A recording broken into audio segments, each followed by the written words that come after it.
semuanya, kami dari mahasiswa Visi Putri ingin melakukan kegiatan wawancara dan diskusi kepada Kepala Badan Pengembangan Sumber Daya Manusia.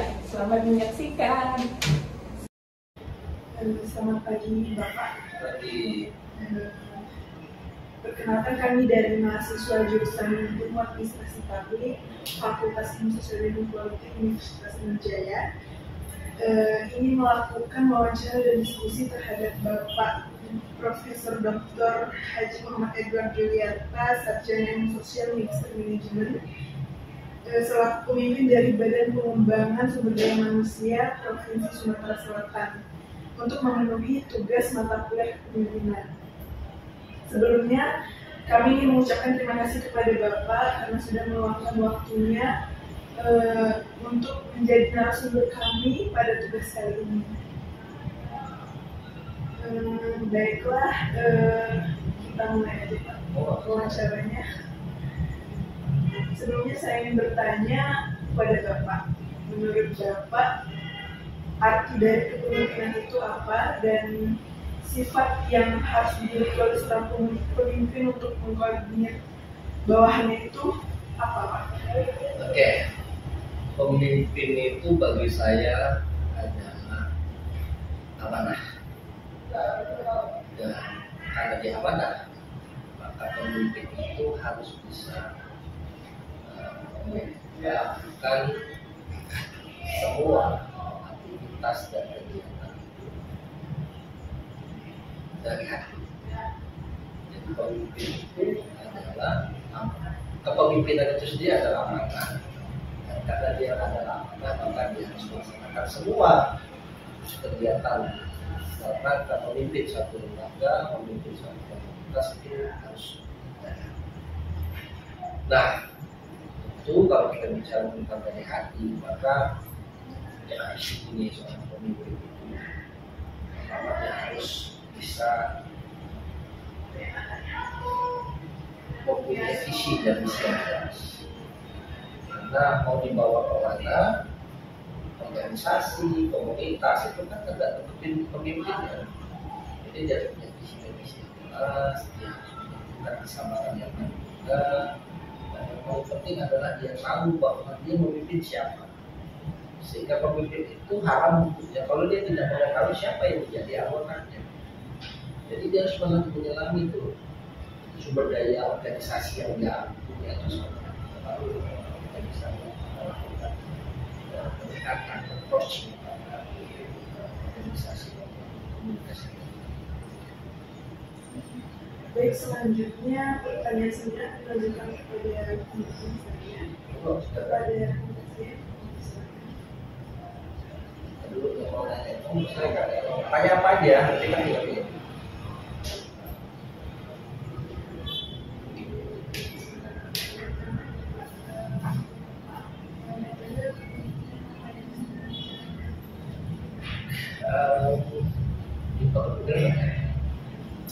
Bagi saya adalah saya melakukan sesuatu yang penting. Saya punya semacam yang ada beda dengan yang lain. Saya orangnya lebih mengutamakan dengan yang dialogis. Jadi dialog itu saya utamakan dan saya berpikir saya teamwork. Saya tidak akan soal karir. Saya tidak one man show. Saya akan mengajak teman-teman semua ikut dalam setiap kegiatan yang saya pimpin, sehingga mereka akan punya awareness, mereka akan punya rasa bangga bagian daripada organisasi ini. Dan tentu dalam pimpinan yang di situ saya juga menggunakan dewan jurnalisme. Jadi kalau dia bagus ya kita kasih juga, kalau dia baik tentu kita akan kasih peringatan jurnalisme.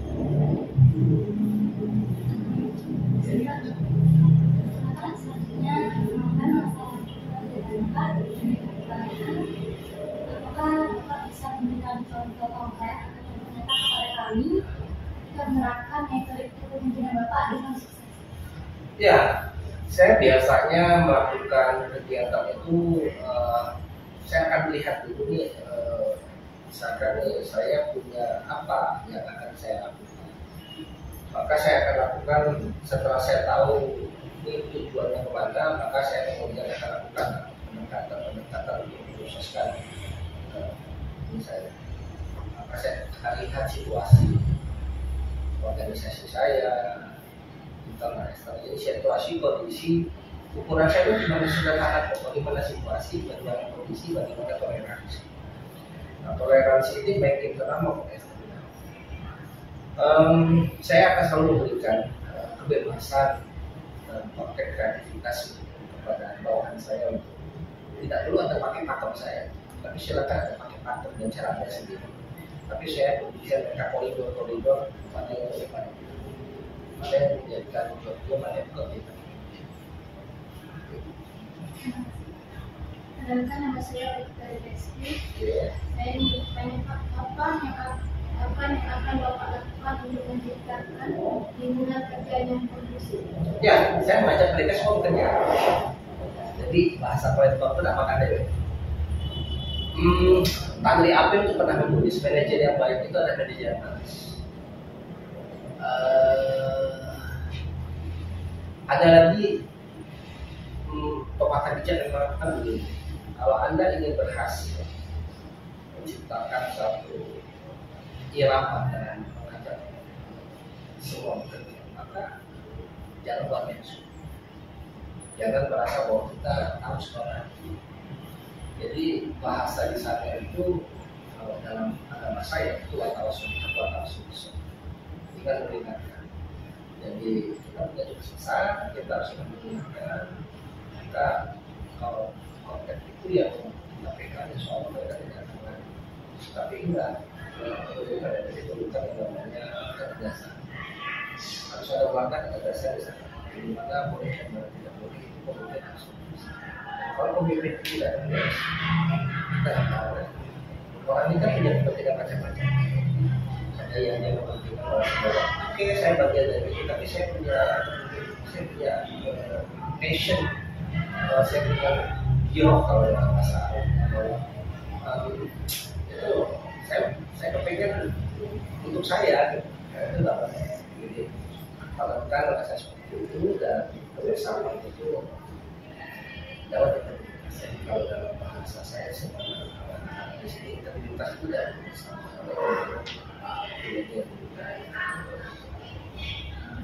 Ya, yang lain gimana? Jadi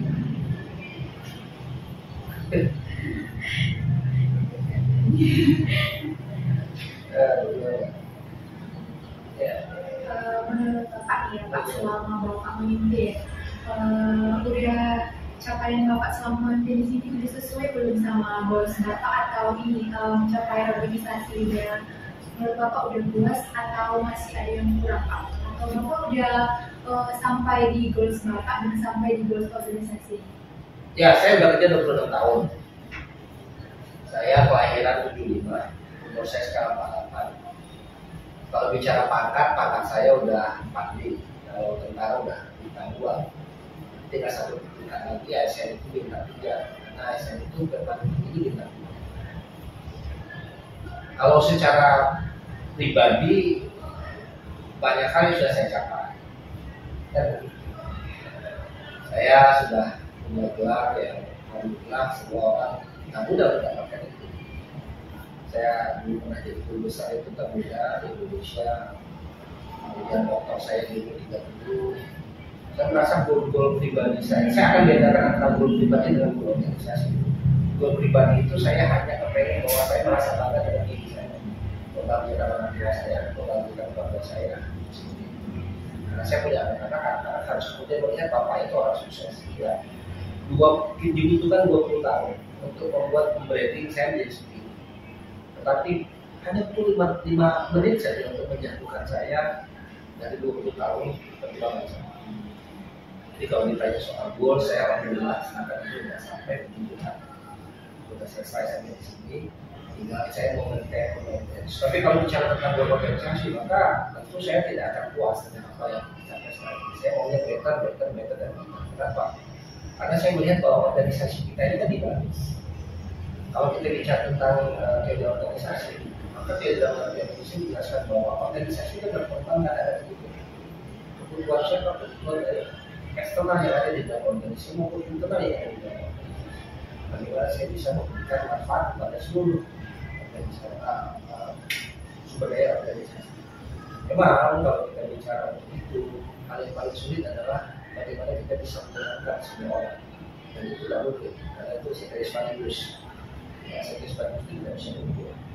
Sehingga paling tidak saya berusaha untuk mencapai tujuan itu 10% di atas, sehingga saya bisa mengevaluasi bahwa saya punya kekurangan, saya punya kelebihan, saya bisa mengcombine. Kemudian selama Bapak memimpin, apa yang menjadi kendala Bapak dalam memimpin? Ya, adaptasi. Kan saya punya tipe kepemimpinan dan tidak semua orang, nggak usah jauh-jauh deh, kita sama-sama fisik. Kadang-kadang kita bisa paham nggak sih tipe orang fisiknya satu angkatan kita. Saya punya angkatan 97, ketika kami angkatan 92, ketika kami kumpul, yang mereka semua sudah pada level S1 2 seperti saya, itu kadang-kadang saya masih nggak ngerti juga, padahal itu nggak lama-lama. Memang saya sih nggak lama, saya tuh kuliah itu cuma 3,5 tahun di FISIP, karena saya itu adalah cinta tiba ngomong mahasiswa tercepat pertama dari FISIP. Jadi 3,5 tahun itu pertama kali saya ngumpul dengan ketika yang istilahnya membuat. Jadi intinya ketika zaman itu saya yang pertama kali bicara. Itu pun kita kadang-kadang nggak ngerti. Nah, apalagi yang orang backgroundnya beda. Ada backgroundnya ekonomi, ada backgroundnya engineer, ada yang tidak sekolahnya di departemen SMK. Kita mau apa? Makanya kesulitan itu adaptasi, tetapi sebagai seorang pemimpin saya harus menjalani kita selalu ini orangnya kemana sih kalau kita terapi, kita tracking apa nih backgroundnya. Itu bisa formulasikan di orang baru kita ajak ngomong, kita bicara tujuan, kita bicara misi, dia bisa ikut nggak? Dan bagi saya tuh nggak mau abu-abu ikut atau keluar dari tim saya. Kalau you mau ikut, ayo gabung sama saya total. Tapi kalau tidak mau keluar daripada abu-abu, saya nggak keluar abu-abu. Gitu. Selanjutnya apa yang kategori dari lalu bagaimana Bapak menggunakan Ya, saya punya resep ini mungkin buat teman-teman adik-adik sekalian. Ini udah saya semua kan ya, saya mungkin lah ya. Nanti saya spesies sih, tapi saya itu bahasa biasa. Jadi gini, kita harus sabar. Sabar itu apa sih sabar? Sabar itu kalau secara etimologinya kita harus sebagai kita, sebagai cowok. Sudah lama. 3 tahun. Ada itu. Tanya sama cowok, maksud siapa? Kalau tadi kita nggak ada waktu. Saya pacaran 7 tahun. Dengan kedokteran.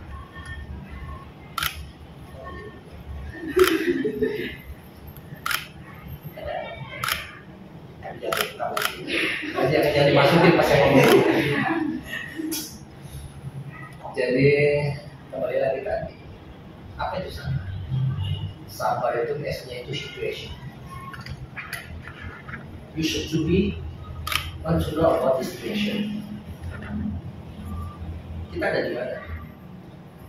Kayak yang front, di belakang, di samping. Terus situation itu isunya gini, gimana anggota kita? Estimasi. Ada awareness, rasa bangga menjadi bagian dari organisasi. sense of belonging. Gimana sih kalau bangga sama cowok kita? Kalau walaupun kadang-kadang cuma ngambil coba ayam gitu.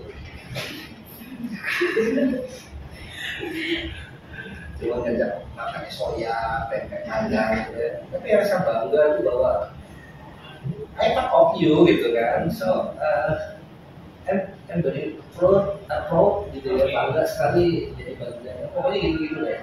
Nah kalau bangga itu kan berarti kita mau mengorbankan semuanya kan. Artinya ide kita, pikiran kita sulit loh jadi orang yang membagi pikiran itu dengan orang lain. Tapi kita mau ya. Kayak saya bilang tadi, kalau lu gak serius lu gak usah. Karena capek.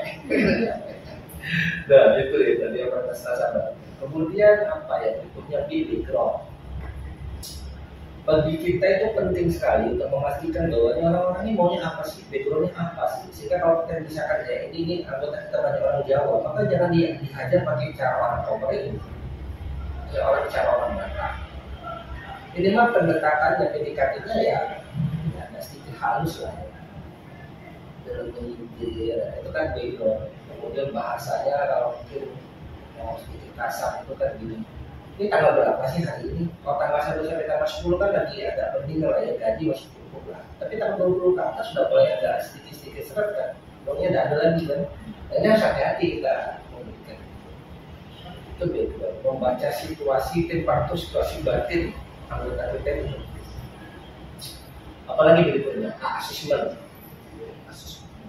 Assessment itu kita mengakses. Kita kurang apa? Kita itu di mana lebihnya? Kadang-kadang kita ini lebih senang bicara soal kelebihan. Jadi untunglah kita merasa bahwa gini. Tapi kadang-kadang kita tidak. Nah, setelah sudah S, A, B, A, baru R. Apa itu recommendation? Kita harus bisa melihat ini softnya mana sih? Shortcutnya seperti apa? Jadi apa ya? Kita tuh bisa tahu dengan 4 itu kita bisa pahami bahwa kita mau ke arah mana. Diksi kita kemana? Jadi sabar. Terus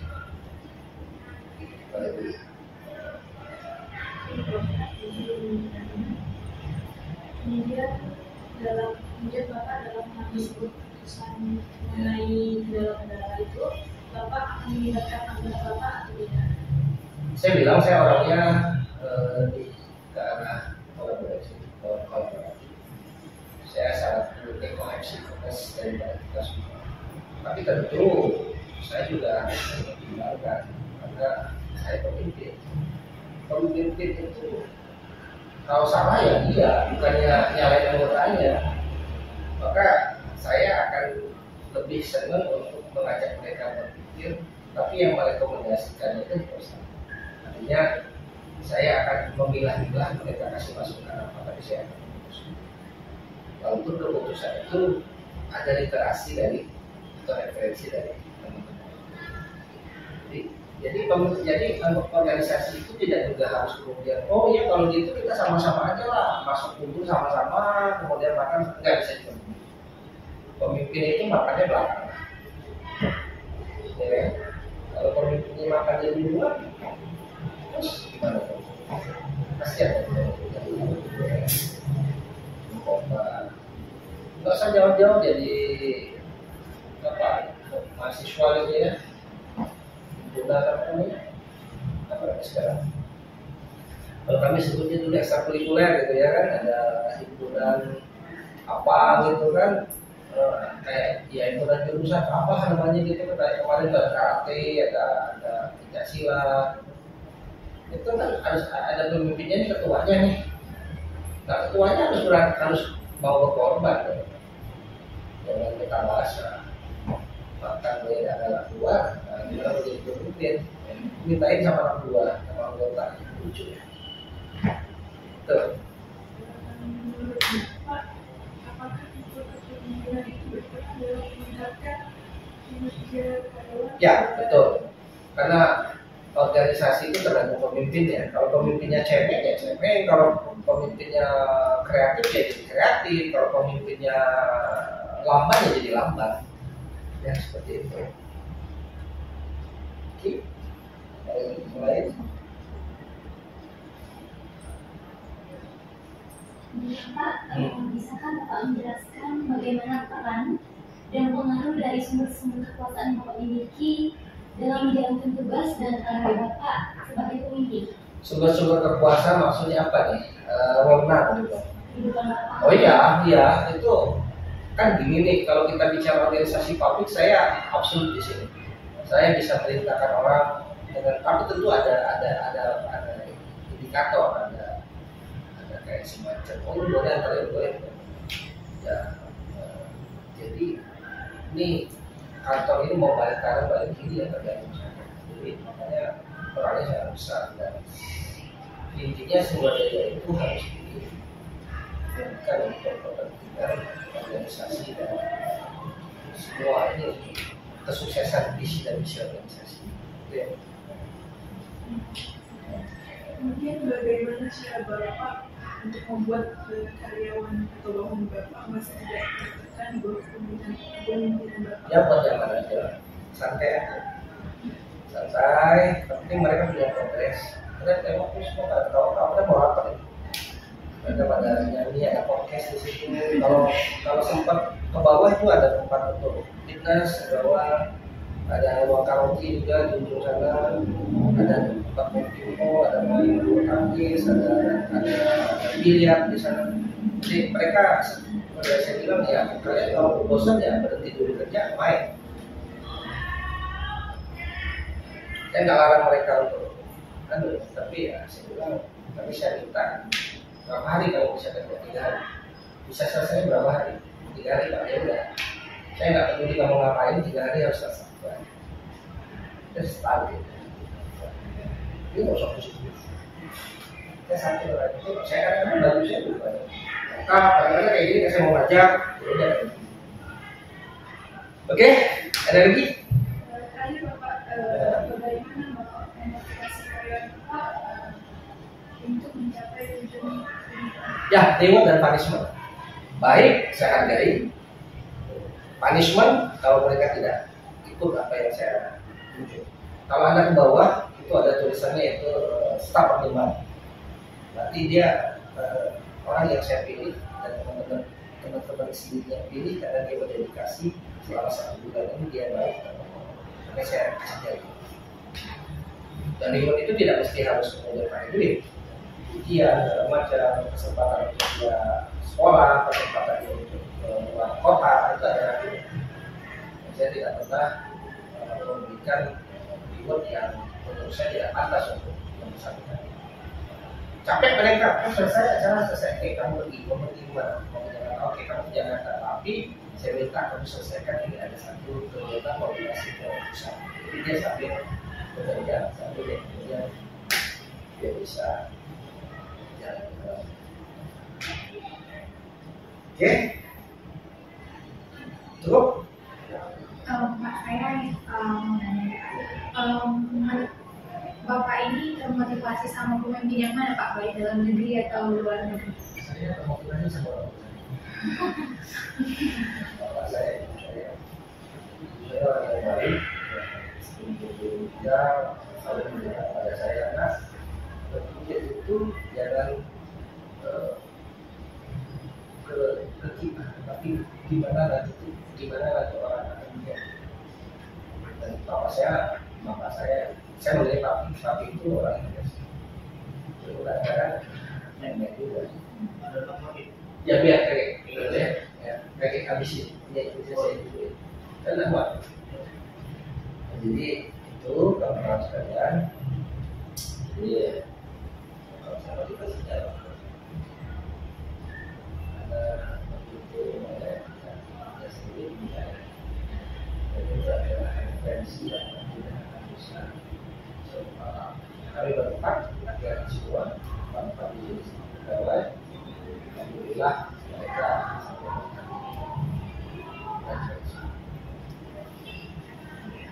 Oke, sudah. Jadi gini teman-teman, kalau misalkan memang ada waktu, kalian boleh di tengok bisa wawancara bersama di sana. Di bawah itu ada administrasi, pendidikan, pendidikan kepemimpinan administrator dan cara pendidikan. Kalau soal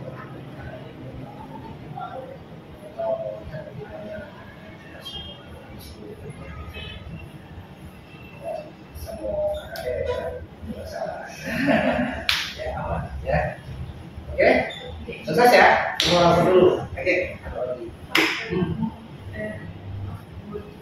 Ya, silakan. Baik, terima kasih Bapak, Bapak Profesor Bapak Haji Muhammad Edward Julian, Sarjana Ilmu Sosial, Minister Manajemen, telah memberikan ilmu dan informasi mengenai apa sih itu kepemimpinan. Kemudian kami mohon maaf jika terdapat kesalahan kata yang berucap. Akhir kata kami mengucapkan terima kasih banyak. Ya, boleh. Sebelum sesi tanya langsung, apakah kami boleh mengetahui biografi tentang Bapak? Oke, nama saya Edward Juliana. Saya alumni FISIP Universitas Sriwijaya angkatan 92. S1, kemudian S2 saya alumni Fakultas Ekonomi Universitas Sriwijaya, program studi Magister Manajemen. S3 saya saya di Fakultas Ilmu Administrasi, namanya program Doktor Ilmu Administrasi Universitas Brawijaya Malang. Saya dikukuhkan sebagai guru besar itu di tahun 2010 untuk khususan administrasi publik kaitan dengan guru besar administrasi publik kekhususan kebijakan seperti itu. Sekarang saya menjabat sebagai Kepala Badan Pengembangan Sumber Daya Manusia Politik. Terima kasih. Bisa ada pertanyaan saya? Ya, silakan.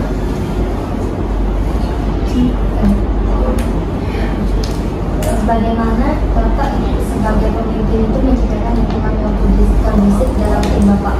Tadi sudah saya sampaikan, siapa tadi yang nanya ya? Oke. Ya, kondusif itu nyaman ya. Nyaman itu artinya mereka memahami apa yang saya inginkan dan apa yang ingin mereka laksanakan. Kenyamanan itu harus kemudian dibuktikan dengan adanya progres.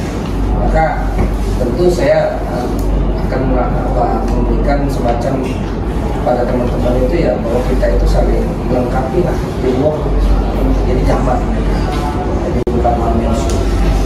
Oke, baik.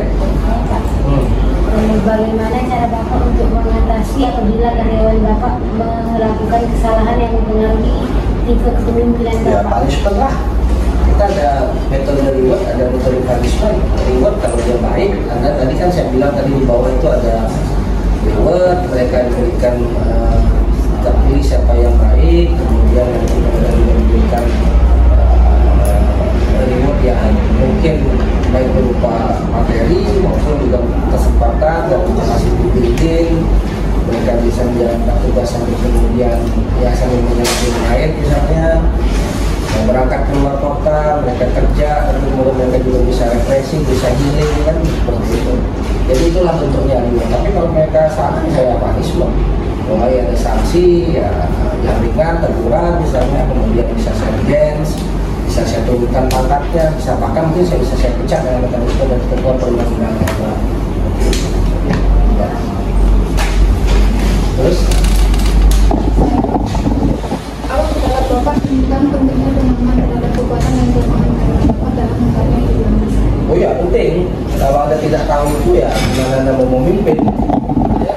Anda nggak tahu karyawan ada berapa, 200 orang, tapi Anda tidak tahu kelemahannya di mana, kelebihannya di mana, itu Anda mau ngomong apa ya. Orang satu orang misalnya hobinya keluar aja, nggak mau masuk dalam kantor, itu maunya diapain ya kan? Tapi kan tetap harus dites, dicoba ya. Gimana nih, ini maunya apa sih, kalau memang mereka tidak mau, ya tidak sesuai, ya Anda akan tinggalkan dia. Itu penting ketegasan. Nggak boleh kemudian ketegasan itu membuat kita jadi konyol-konyol, kita tidak ada warna dari kita organisasi ini, kita yang bukan orang lain. Nggak ada matahari keempat di dalam satu organisasi. Saya ada yang lain. Ya, oke. Terus? Saya kok makanya akan di lembaga ini kan banyak orang atau tim Pak, yang dimana setiap isi kepala orang-orang kan berbeda. Pasti. Nah, bagaimana respon Bapak jika ada tim atau rekan Bapak yang memiliki pendapat yang berbeda dengan Bapak?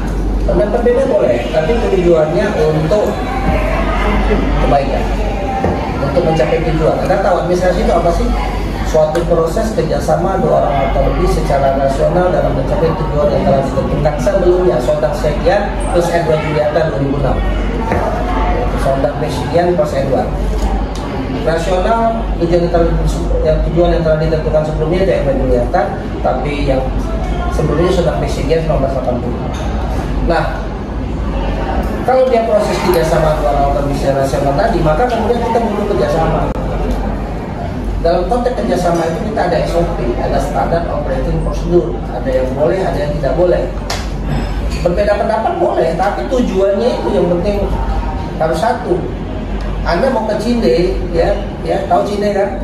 Nah, terserah anak dari mana, ada yang dari Bukit, ada yang silahkan. Kayak di GPS itu kan ada alternate, ada alternatif, tapi kan tujuannya sama. Kalau tadi saya bilang sama teman-teman, yang penting tujuannya dulu. Tadi saya belum punya pacar, belum ada cuci tangan. Saya tanya sama mereka, tanya yang pulang dari sini, dari tempat saya, ini tanyakan, kau tuh mau serius apa enggak? Kalau nggak serius, terusin. Bikin masalah. Ya, masa kalian dicekokin dengan pemikiran seseorang yang ternyata tidak serius sama kita.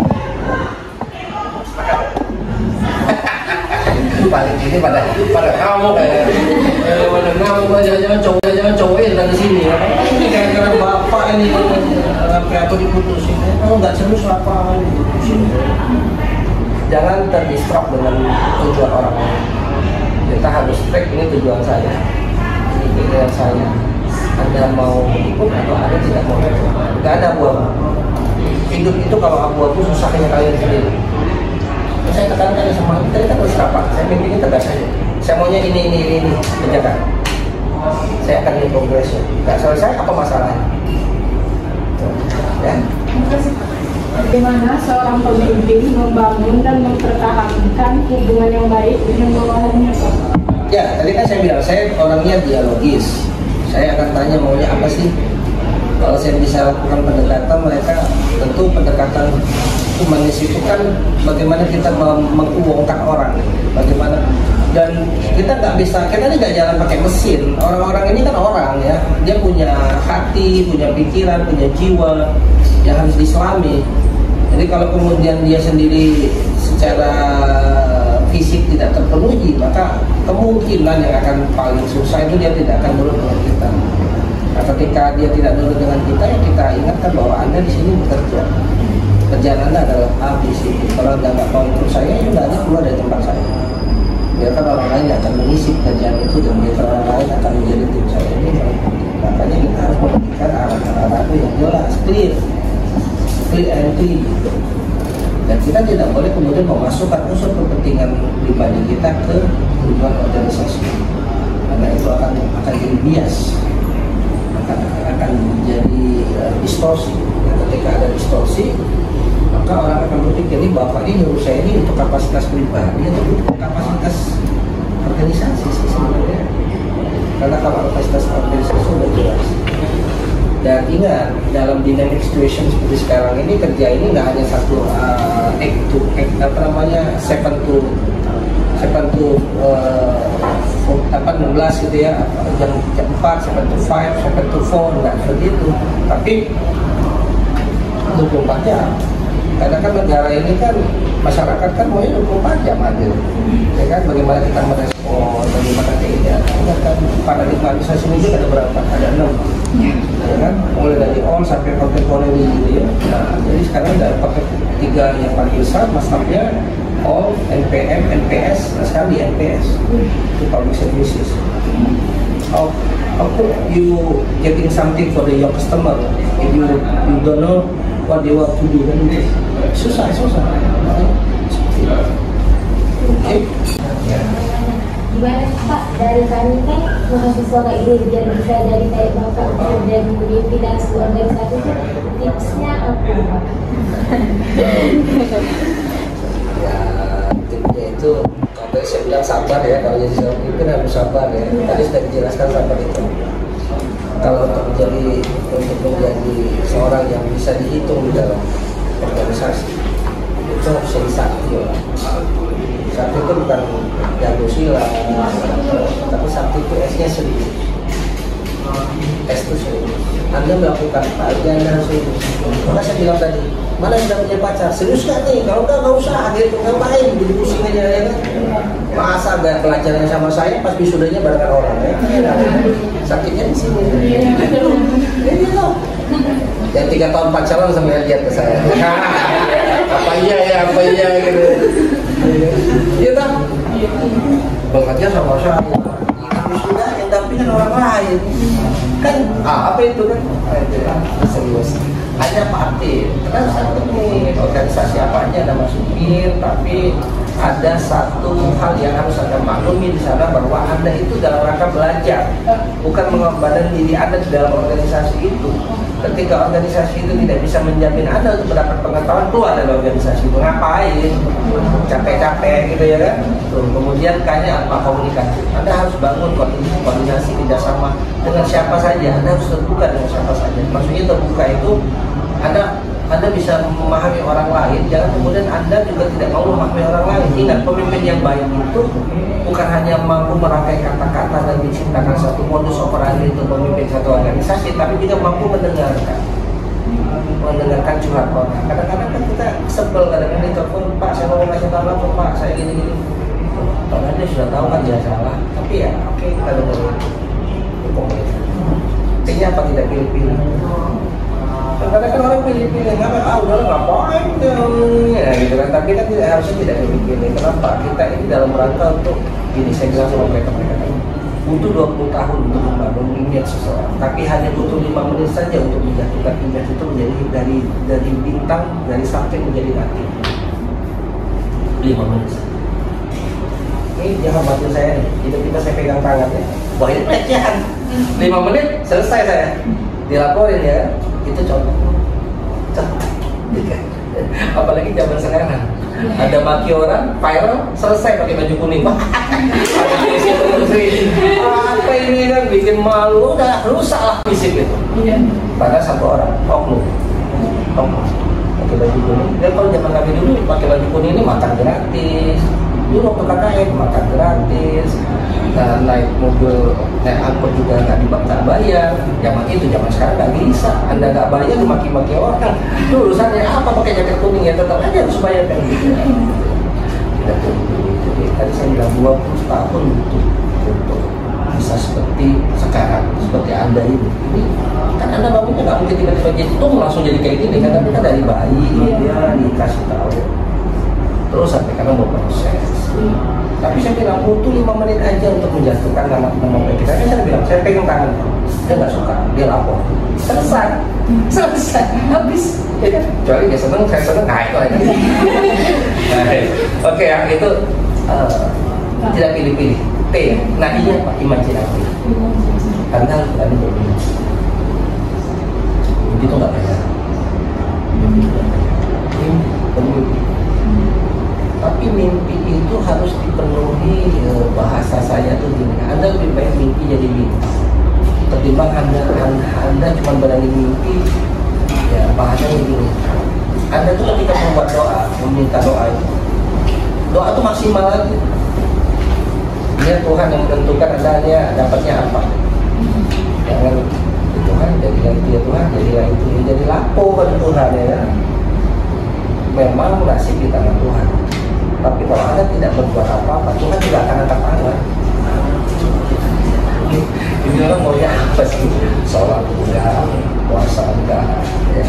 baik juga. Ya, masuk surga emang ada yang dalam. Iya kan? Iya. Nanti nggak kata kamu Kristen ya? Iya. Kristen ya. Pintu surga itu sempit. Bagian masuknya sempit itu karena dosa banyak, nggak bisa masuk surga. Itu maksudnya. Jangan heran saya tahu saya dari Sabrius, Pak. Jadi itulah teman-teman sekalian. Jadi saya senang bisa sharing seperti ini. Anytime kalau memang butuh apa segala macam kita bisa sharing. Sekali lagi terima kasih Ya, sama-sama. Bapak sudah meluangkan waktu untuk wawancara bersama kami izin Ya.